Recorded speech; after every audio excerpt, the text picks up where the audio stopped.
আমরা মনে করি সাধারণ একটা জিনিস, ধরে নিলাম সাধারণ। এই একটা কচু পাতা আজকের বিজ্ঞান তৈরি করতে সক্ষম কি? কত ফাইটার মিগ 29, কত মারণাস্ত্র, রাসায়নিক অস্ত্র একটা এক দেশে ফেললে পুরা দেশ বিস্মার হয়ে যাবে, আরো কত কিছু আবিষ্কার করেছে। বাট রব্বুল আলামিন যে কচু পাতা তৈরি করেছেন, এই কচু পাতার বিকল্প আর এক কচু পাতা পৃথিবীর কোন বিজ্ঞানী আবিষ্কার করতে পারবে বুঝি আগামী দিনে? কখনোই না। সঙ্গত কারণে রবের নিয়ামত এমন যেটা লাসানি, শুধু রবের কাছেই পাওয়া যায়, আর কোনো জায়গায় পাওয়া যায় না। সহজে বুঝবার জন্য আমি আমার জীবন থেকেই বলি। গত বছর ডিসেম্বরের 30 তারিখ রোড অ্যাক্সিডেন্ট হলে আমার বাম পায়ের আঙ্গুলগুলি খোয়া যায়। 4টা আঙ্গুল বাম পায়ের নেই, শুধু কনিষ্ঠ আঙ্গুলটা আছে। এই 4টা আঙ্গুল নেই বাম পায়ে।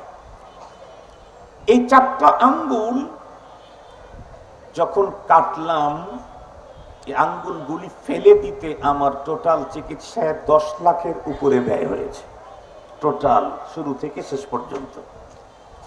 চিন্তা করলাম, একদিন আল্লাহর দেওয়া আঙ্গুল কেটে ফেলে দিতেই 10 লক্ষ টাকা লাগলো।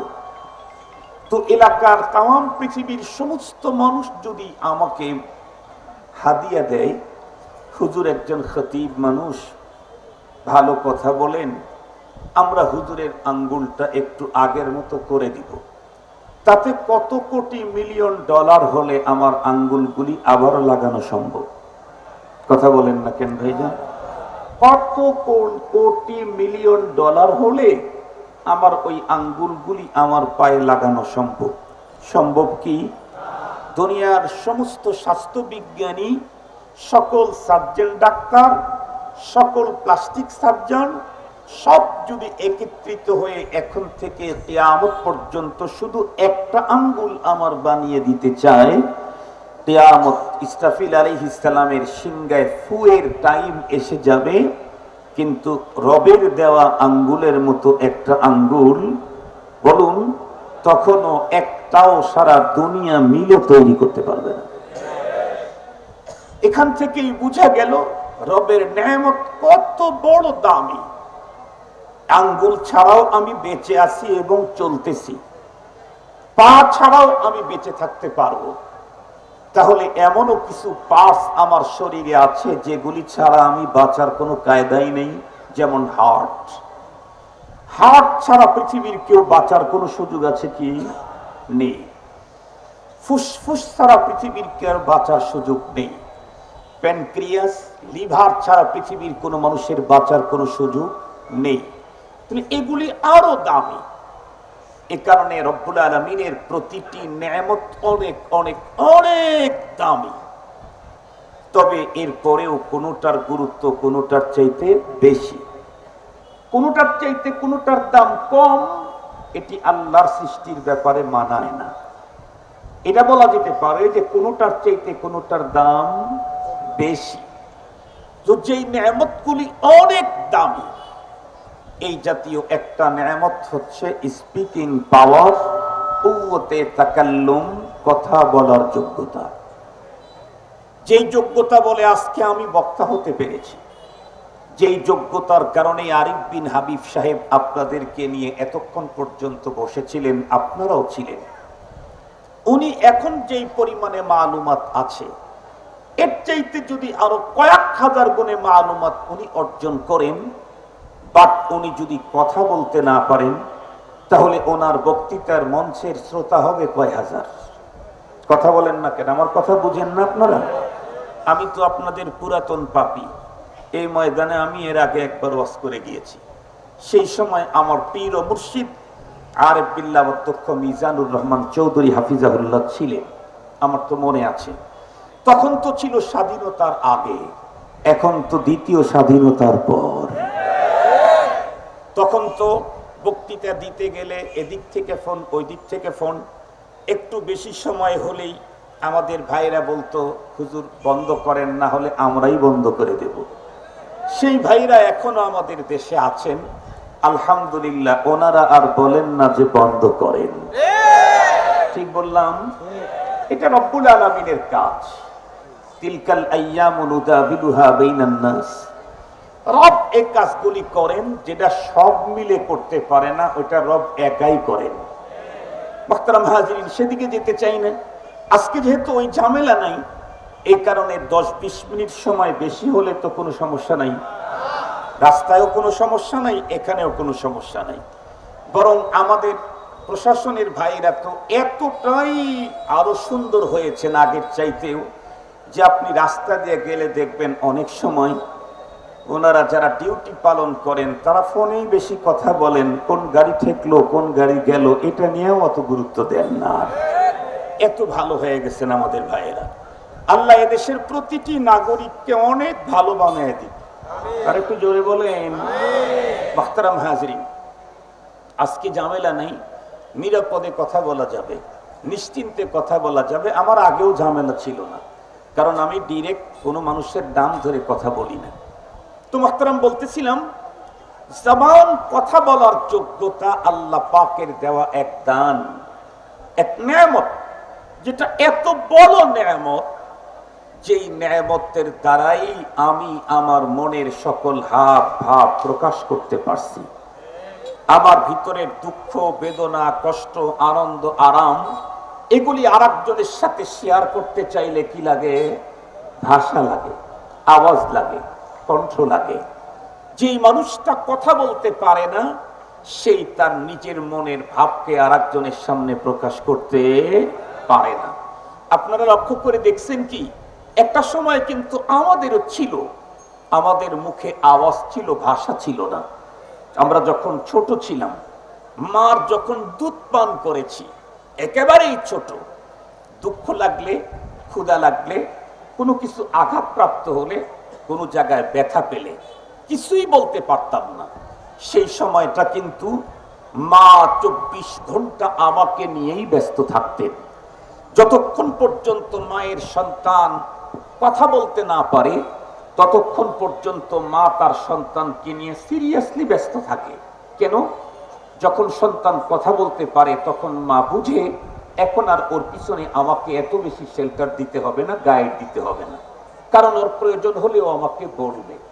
কিন্তু যখন বলতে পারতাম না, শুধু একটা আওয়াজ বের করতে পারতাম, ক্ষুধা লাগলেও কান্না, ব্যথা লাগলেও কান্না, অসুস্থ হলেও কান্না, পিঁপড়া কামড় দিলেও কান্না, পেটে ব্যথা হলেও কান্না, হাতের যদি কোনো হাড্ডি হাড় একটু ডিসপ্লেস হয়ে গেছে তখনও কান্না। তার মানে শুধু কান্নাই করতে পারতাম, কোনো শব্দ ব্যবহার করতে পারতাম না, কোনো ভাষা ব্যবহার করতে পারতাম না। তখন মা 24 ঘন্টাই আমার দিকে তার মনোনিবেশ থাকতো।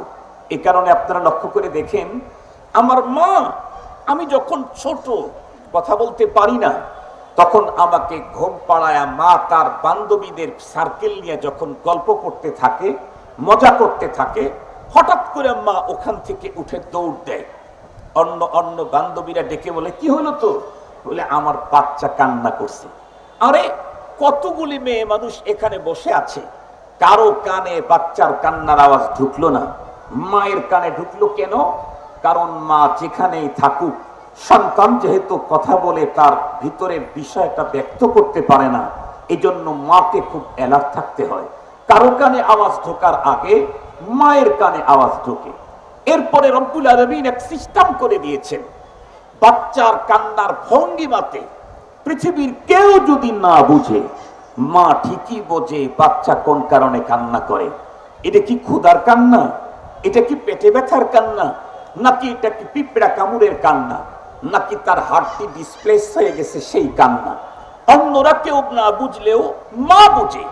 এ কারণে দেখবেন অনেক সময় মা ওয়াশরুমে গেছেন গোসল করতে, সেই মুহূর্তে বাচ্চা কান্না শুরু করছে, বাচ্চার দাদি আসছে, ফুপি আসছে, বাচ্চাকে কান্না নিবারণের জন্য দোলা দিচ্ছে, নাচাচ্ছে, এদিক সেদিক করতেছে, চুমু খাচ্ছে, বুকে জড়ায় ধরছে।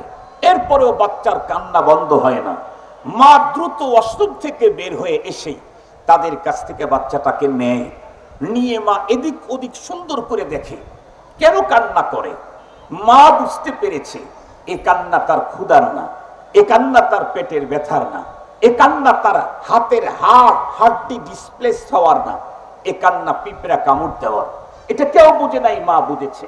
মা এদিকে খোঁজে, ওদিকে খোঁজে, পিছনের দিকে খোঁজে, যেখানে গোস্তের গ্যাপ তৈরি হয়েছে সেখানে আলগা করে করে দেখে, পরে দেখে সত্যি পিঁপড়া একটা গোপন জায়গায় কামড় দিয়ে আছে।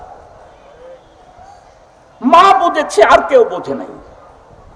এই যোগ্যতা আল্লাহ পাক মাকে দিয়েছেন। মুহতারাম হাজিরিন, ছোট বাচ্চা নিজের কথা ব্যক্ত করতে পারে না।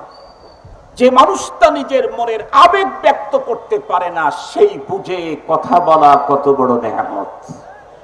এই কারণে আপনাদের জীবনে কখনো দেখবেন কোন মানুষ আগে ভালো করে কথা বলছে, এখন প্যারালাইসিস হয়েছে, মুখে প্যারালাইসিস, কথা বলতে পারে না। এই জাতীয় রোগীর কাছে যত লোক যাবে, দেখা মাত্র লোকের দুই চোখের কর্নার দিয়ে শুধু পানি গড়ে পড়তে থাকে। আওয়াজ নাই, শুধু কান্না, কথা বলতে পারে না, শুধু কান্না। মানুষকে দেখলে তার আবেগ আরো বেড়ে যায়। কেন? কারণ সে যে তার দুঃখের কথা বলবে, কষ্টের কথা বলবে, বিপদের কথা বলবে, মুসিবতের কথা বলবে, কিন্তু যা দিয়ে সে ব্যক্ত করবে এটা তার নাই। রব্বুল আলামিনের বড় শুকরিয়া যে রব আমাদেরকে আমাদের অন্তরের সকল কথা, সকল ভাব ব্যক্ত করার জন্য কুওয়াতে তাকাল্লুম, কথা বলার যোগ্যতা দিয়েছেন। আলহামদুলিল্লাহ বলা যায় কি এখন? আর একটু জোরে বলতে পারবেন কি আলহামদুলিল্লাহ? তাহলে রব্বুল আলামিনের যত নেয়ামত আমি পেয়েছি তার মধ্যে একটা উন্নত মানের নেয়ামত হলো কথা বলার যোগ্যতা। মুসলমান ভাইরারে আমার কথা ভালো করে বুঝবেন, কথা বলার যোগ্যতা স্পেশালি একটা আল্লাহ পাক রব্বুল আলামিনের বড় নেয়ামত। সঙ্গে সঙ্গে আরো একটু গভীরভাবে যদি আমরা দৃষ্টি করি, নজর করি, তাহলে দেখব এই বড় নেয়ামত দিয়ে আল্লাহ পাক আরো বড় বড় বড় বড় অর্জনের তৌফিক আমাদেরকে দিয়েছেন।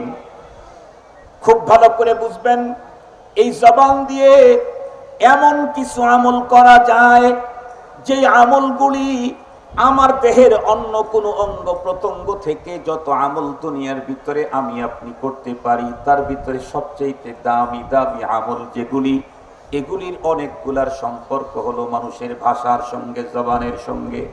যেমন বুখারী শরীফের সর্বশেষ হাদিসের ভিতরে আল্লাহ পাকের রাসূল বলেন, দুইটা কালিমা আল্লাহর কাছে বড় প্রিয়, তবে মানুষ উচ্চারণ করতে বড় সহজ, আর মিজানের পালায় তুলে দিলে সবচাইতে বেশি ওজনই হবে এই কালেমা দুইটি, সুবহানাল্লাহি ওয়া বিহামদিহি সুবহানাল্লাহিল আযীম।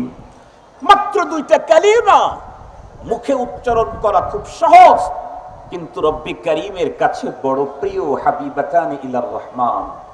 মিজানের পালায় তুলে দিলে অন্য যত আমল আছে তার ভিতরে সবচেয়ে বেশি ওজনই হবে সুবহানাল্লাহি ওয়া বিহামদিহি। কথা বলেন না, সুবহানাল্লাহি ওয়া বিহামদিহি সুবহানাল্লাহিল আযীম। এই কালিমা দুটার ওজন সবচেয়ে বেশি হবে।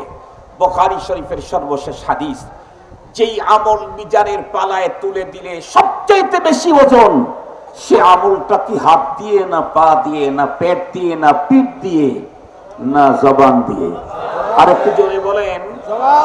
তাহলে জবান খুব একটা বড় নেয়ামত। আমার ভিতরের সকল ভাব প্রকাশ করার জন্য জবানের বিকল্প নাই। সাথে সাথে এই জবান এমনই একটা নেয়ামত, যেই নেয়ামত দিয়ে রব্বি কারীমের মিজানের পালার সবচেয়ে ওজনী আমল করার সুযোগ আল্লাহ তাআলা দিয়েছেন। যেই নেয়ামতের মধ্যে সেটা হলো জবান। শুধু কি তাই? যদি তাকান তাহলে দেখবেন জবান, এটা দিয়ে কত বড় দামি আমল করা যায়। বিশ্বনবীজি বলেন, আফজালুজ যিকির লা ইলাহা, আফজালুজ যিকির বলেন লা ইলাহা ইল্লাল্লাহ। যত জিকির মানুষ করতে পারে এর মধ্যে সর্বশ্রেষ্ঠ জিকির হলো লা ইলাহা ইল্লাল্লাহ। বলুন তো দেখি, এ লা ইলাহা ইল্লাল্লাহর এ আমল হাত দিয়ে হবে, মাথা দিয়ে হবে, পেট দিয়ে হবে, পিঠ দিয়ে হবে, পা দিয়ে হবে, টাকা দিয়ে হবে, কথা বলেন না কেন? টাকা দিয়ে হবে, পয়সা দিয়ে হবে, কি দিয়ে হবে? জবান দিয়ে হবে। তাহলে এইরকম দামি আর একটা আমল, এটাও জবান দিয়ে করা যায়। 3 নাম্বার, হাদিসে পাকে নবী আলাইহিস সালাম বলেন, আফজালুল ইবাদাতি তিলাওয়াতুল কোরআন।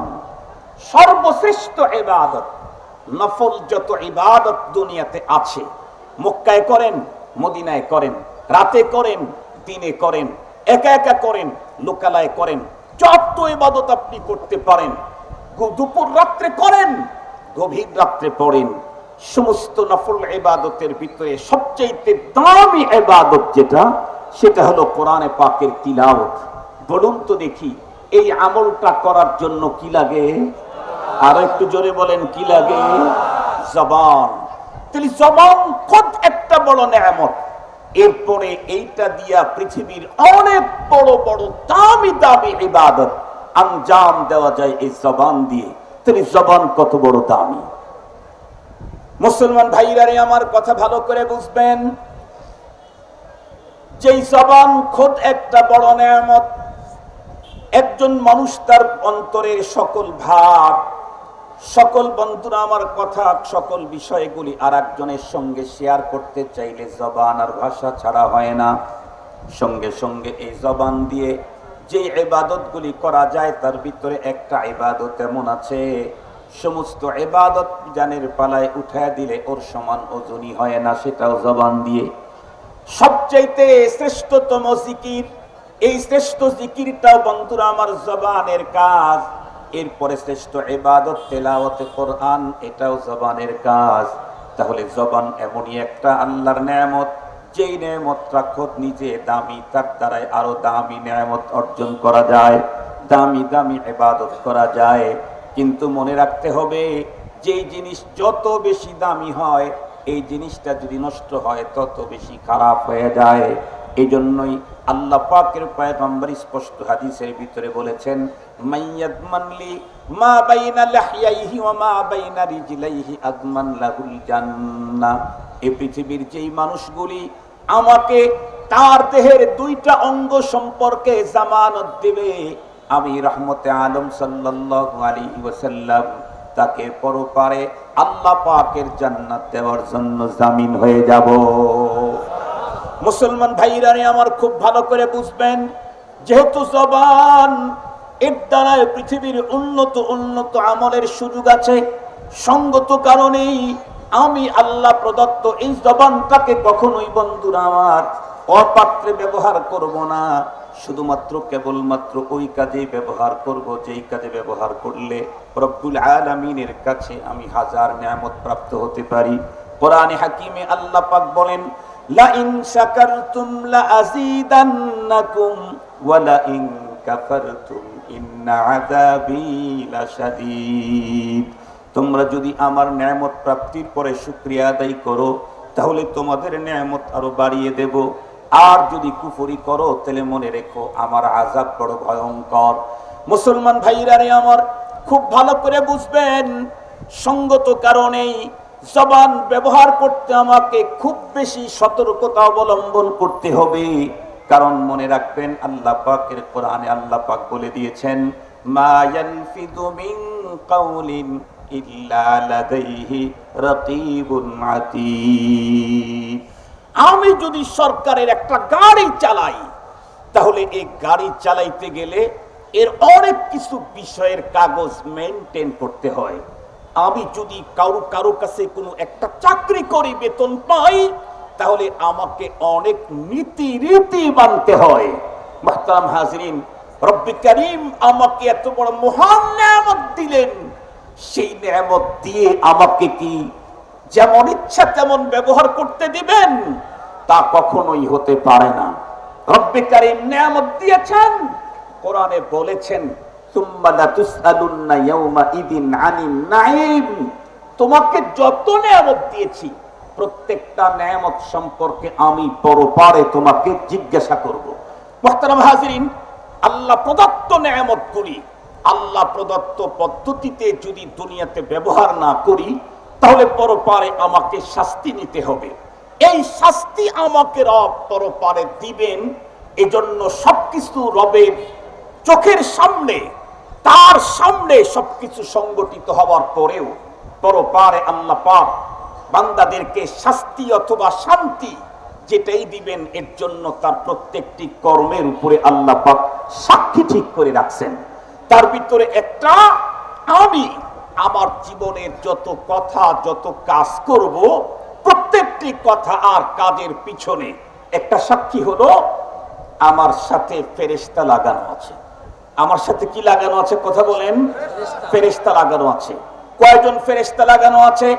কোরআনে হাকিমে আল্লাহ পাক তাও বলেন। কোরআন শরীফের ভিতরে রব্বুল আলামিন স্পষ্ট বলে দিয়েছেন, ওয়া ইদ্যাতালাক্কাল মুতালাক্কিয়ানি আনিল ইয়ামিনি ওয়া আনিশ শিমালি কাঈদ। খুব ভালো করে বুঝবেন, ওই যে ফেরেশতা, একজন আমার ডান দিকে আর একজন আমার বাম দিকে, এই দুইজন ডান দিকে বাম দিকে আমার সঙ্গে আছে।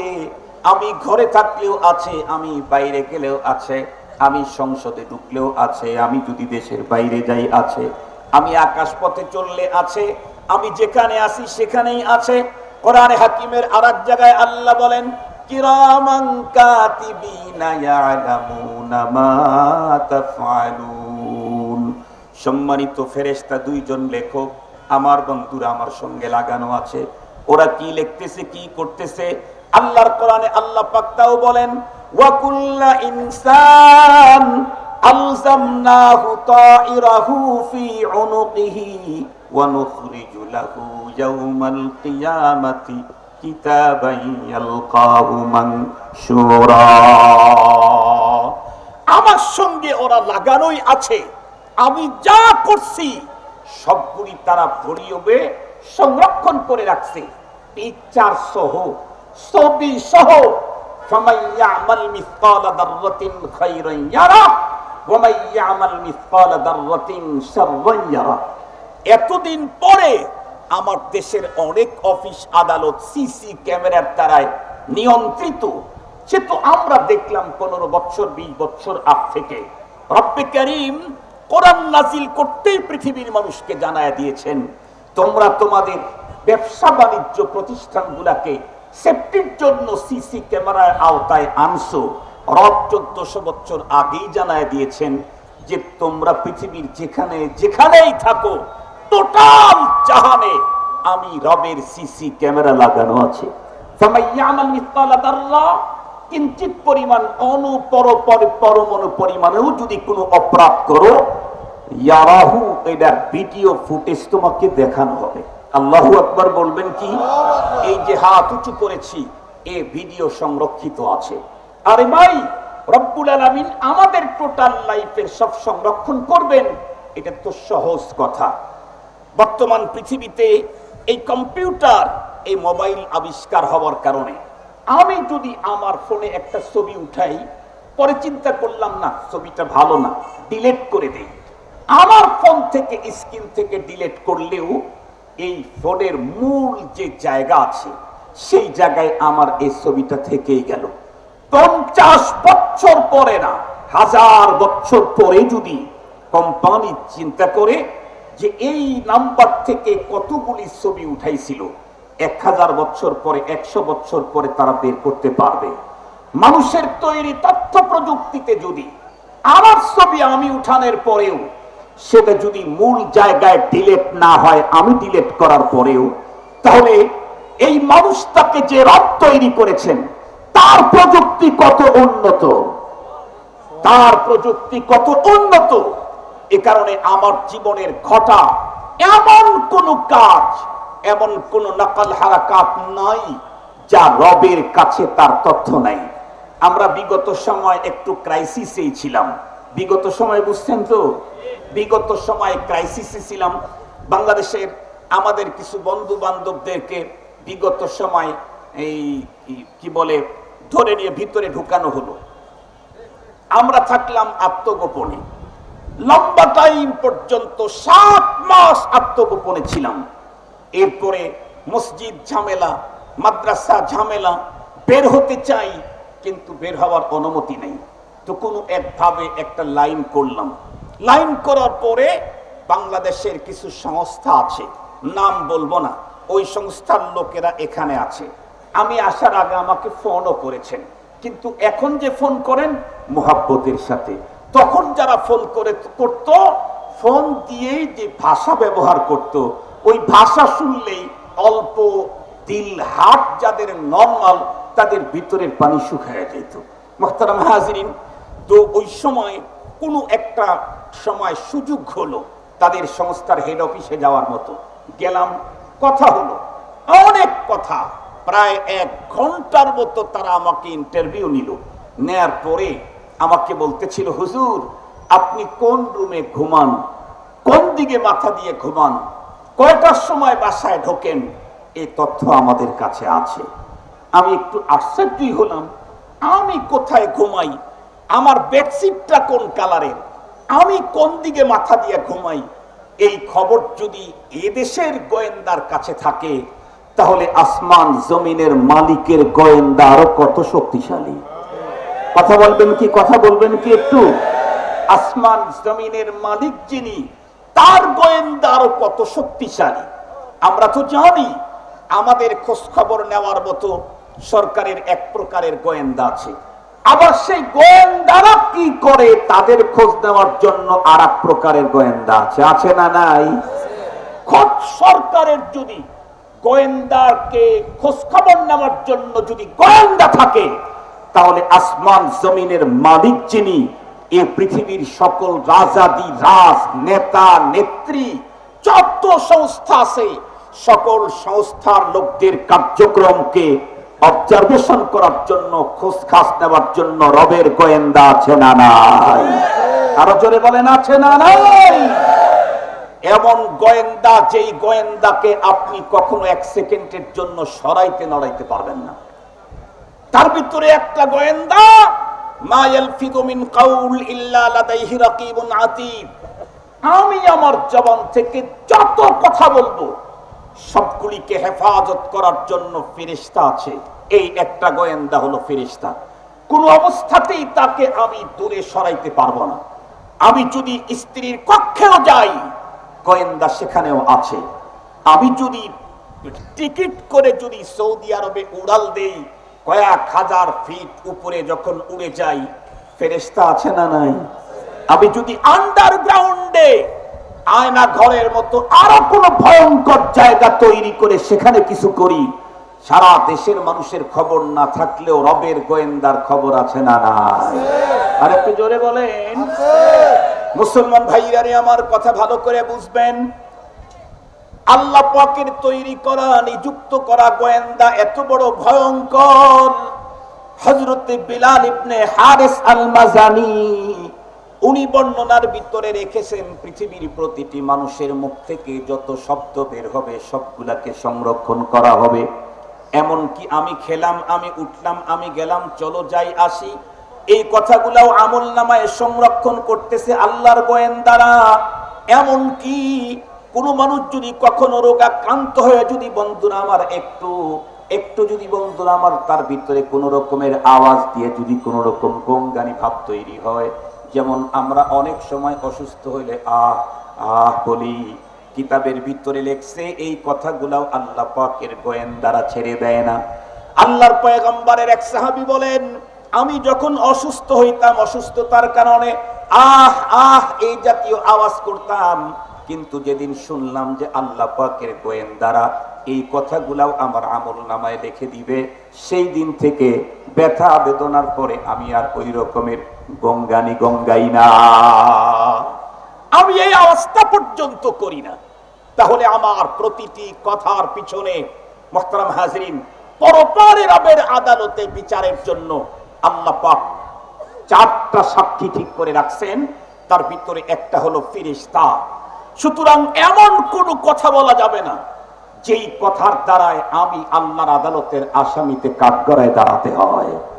এমন কথা আমাকে বলা যাবে না আমার কথার দ্বারায় আমি অপমানিত হই, আমার কথার দ্বারায় আমার মান চলে যায়, আমার কথার দ্বারায় আমি আল্লাহর আদালতের আসামি হই।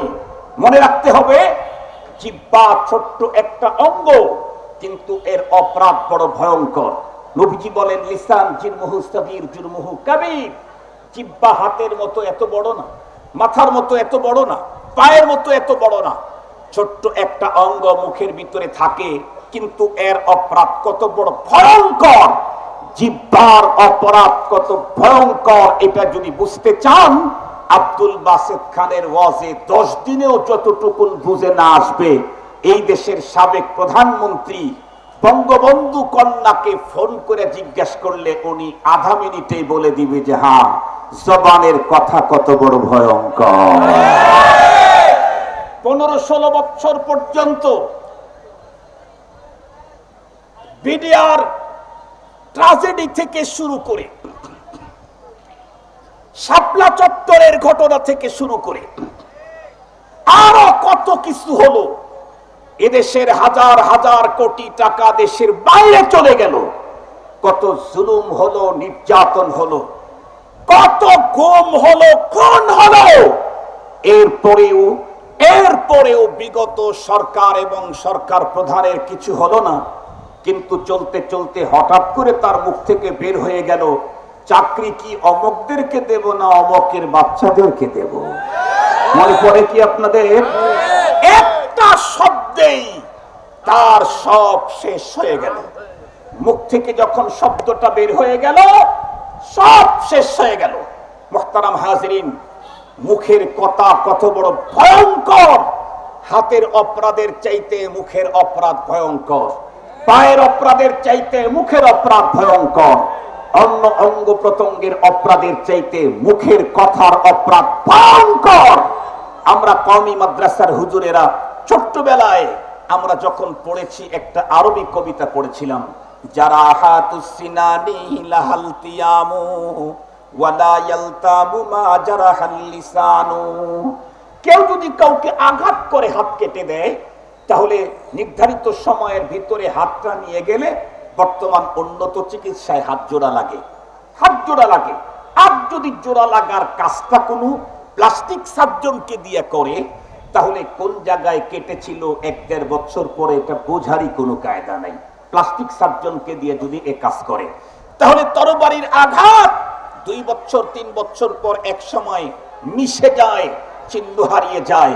কিন্তু কথার আঘাত এত ভয়ঙ্কর, আমরা গ্রামগঞ্জের অশিক্ষিত মানুষদেরকেও বলতে শুনেছি, তুমি এমন একটা কথা বললা, মরণের পরে আমার হাড্ডিটাও মনে রাখবে।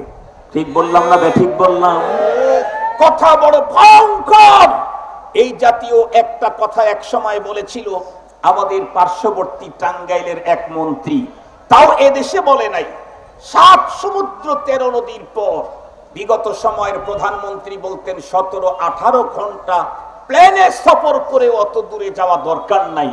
যেই দেশে যাওয়ার দরকারই নাই, সেই দেশে যাওয়া এক বক্তব্যের ভিতরে এক কথা বলেছিল, হজ দিয়ে কটূক্তি করেছিল, তার কারণে তার পদ গেল, এমপিত্ব গেল, মন্ত্রিত্ব গেল, দলীয় পদ পর্যন্ত হারালো।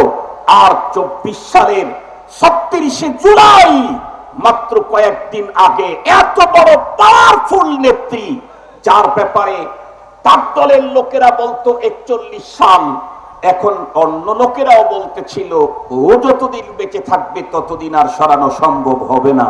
কিন্তু একটা মাত্র শব্দের কারণে এমন ভাবে সরে গেল, 1 ঘন্টাও পাইল না, মাত্র 45 মিনিট। খুব ভালো করে বুঝবেন, আমি কিন্তু বিগত সরকারের স্বৈরাচারী কার্যকলাপ এগুলি বলে তাদের বর্তমান সময়ের দুঃখ দুর্দশার কথাগুলি আপনাদের খেদমতে পেশ করে আপনাদেরকে তৃপ্তি দিতে আমি চাই না। আমিও তাদের এই দুঃখ দুর্দশার কথা বলে বলে তৃপ্তি নিতে চাই না, বাট আমি তাদের ওইখান থেকে সবক নিতে চাই। আমি তাদের ওই জায়গা থেকে সবক নিতে চাই। মনে রাখতে হবে, 36শে জুলাই বাংলাদেশের প্রতিটি মানুষকে এক বিশাল সবক দিয়ে গেছে। কেউ কোনোদিন আল্লাহর জমিনে ভাব আর দাম্ভিকতা দেখাইবা না, কেউ কখনো দ্বন্দ্ব দেখাইবা না। রব্বুল আলামিনের স্পেশাল নিয়ম, সুন্নাতুল্লাহ লান তাজিদা লি সুন্নাতিল্লাহি তাহওয়িলা। এই পৃথিবীতে যে কেউ দ্বন্দ্ব দেখাইছে, রব তাকে তত ছোট জিনিস দিয়ে শেষ করে দিয়েছে, বুঝতেই পারে নাই। মুহতারাম হাজরিন, কেন? হাদিসে পাকের মধ্যে এসেছে, আল্লাহ পাকের রাসূল বলেন, ক্বাল আল্লাহু তাআলা আল কিবরিয়া উরিদাই, অহংকার আল্লাহ বলেন আমার চাদর। এই পৃথিবীর কারো জন্য অহমিকা মানায় না, অহংকার করব শুধু আমি একা। সে কে? আর জোরে বলেন সে কে? আর জোরে বলেন সে কে?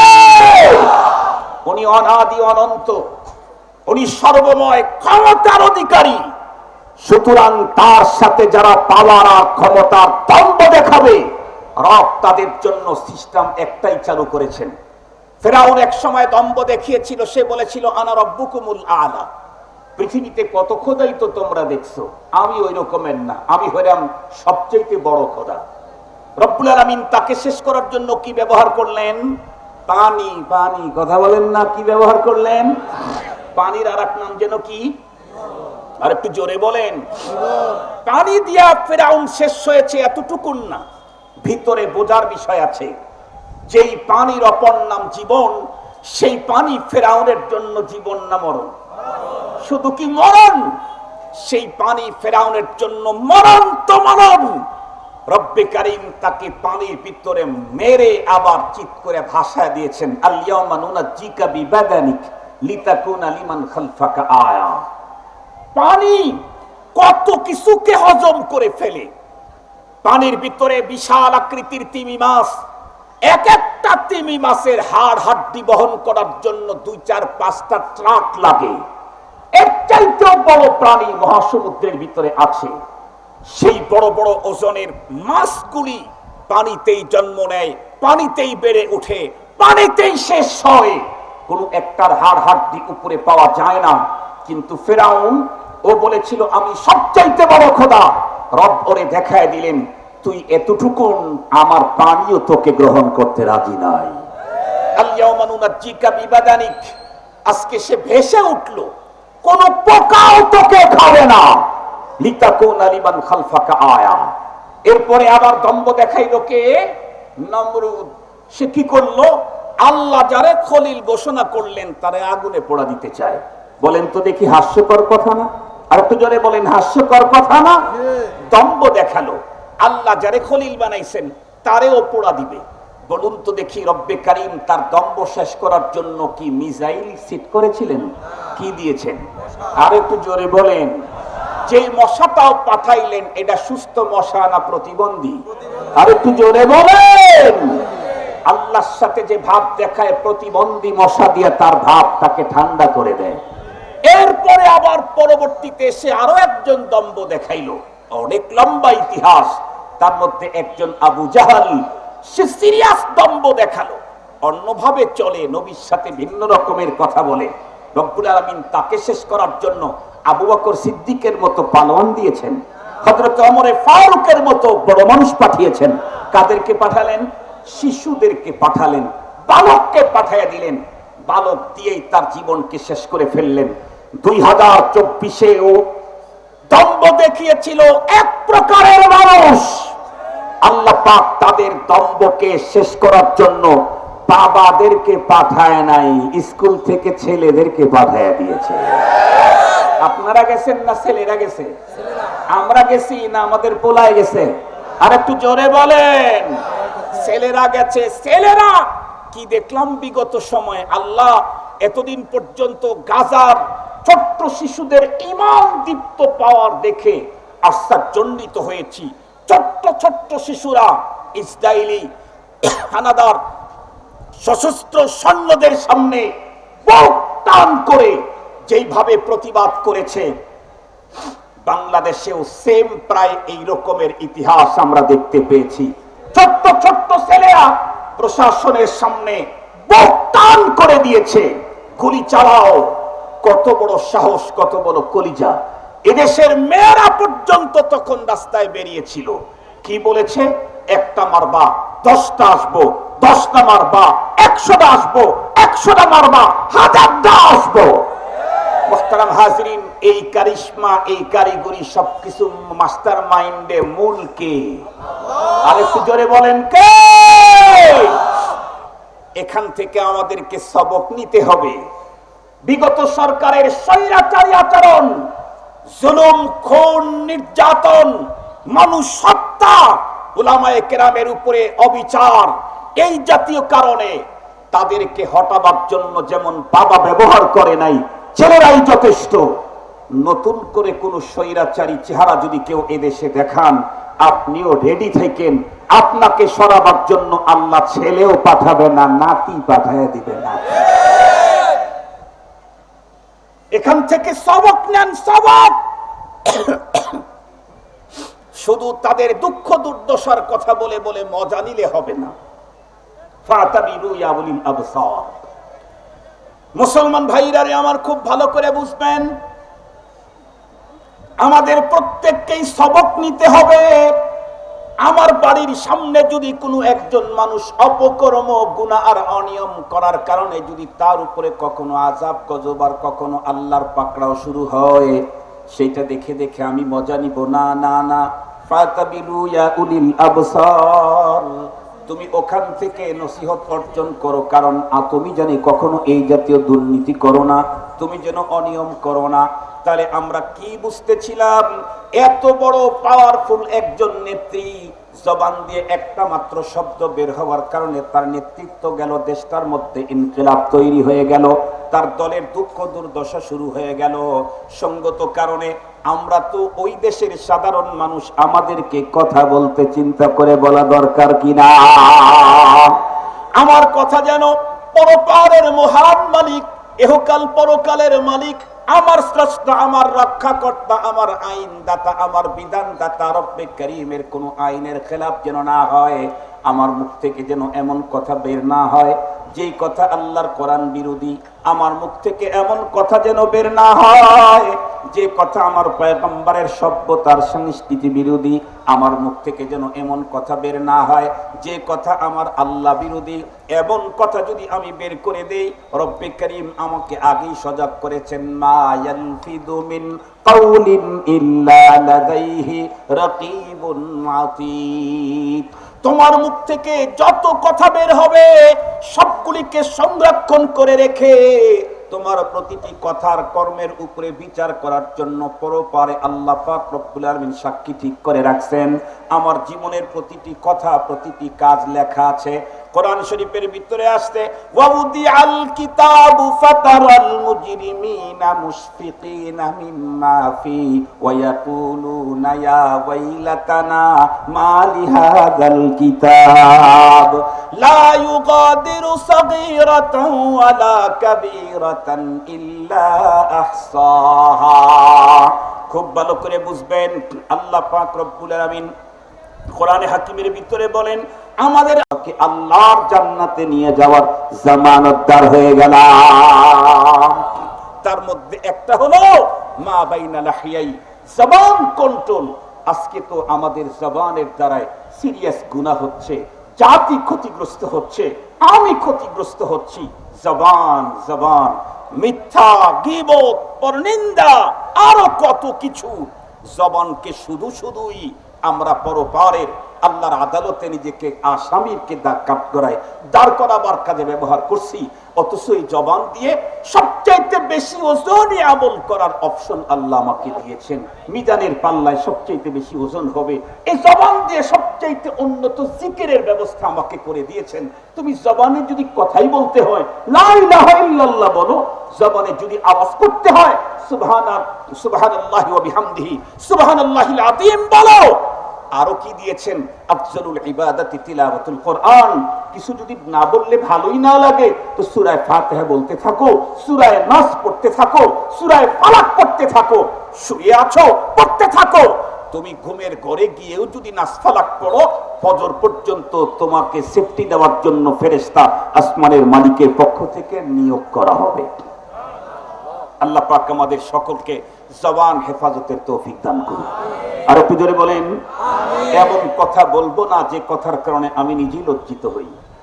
এমন কথা বলবো না যে কথার কারণে আমাকে দুঃখ দুর্দশার মুখোমুখি হতে হয়। এমন কথা বলবো না যে কথার কারণে আল্লাহর আদালতে আমাকে আসামির কাঠগড়ায় দাঁড়াতে হয়। আল্লাহ আমাদের সকলে জবানের ইসলাহ করে দিক। জবানকে সঠিক কাজে সঠিক জায়গায় ব্যবহার করার তৌফিক দান করুক। অন্যায়, অশ্লীল, অশুভ, কুবহ, খারাপ, ফাহেসা এগুলি কথা থেকে আল্লাহ পাক আমাদেরকে পুরা মুসলিম উম্মাহকে হেফাজত করুক। ওয়া আখিরু দাওয়ানা আনিল হামদুলিল্লাহি রাব্বিল আলামিন। আসসালামু আলাইকুম ওয়া রাহমাতুল্লাহ। আলহামদুলিল্লাহ। সবাই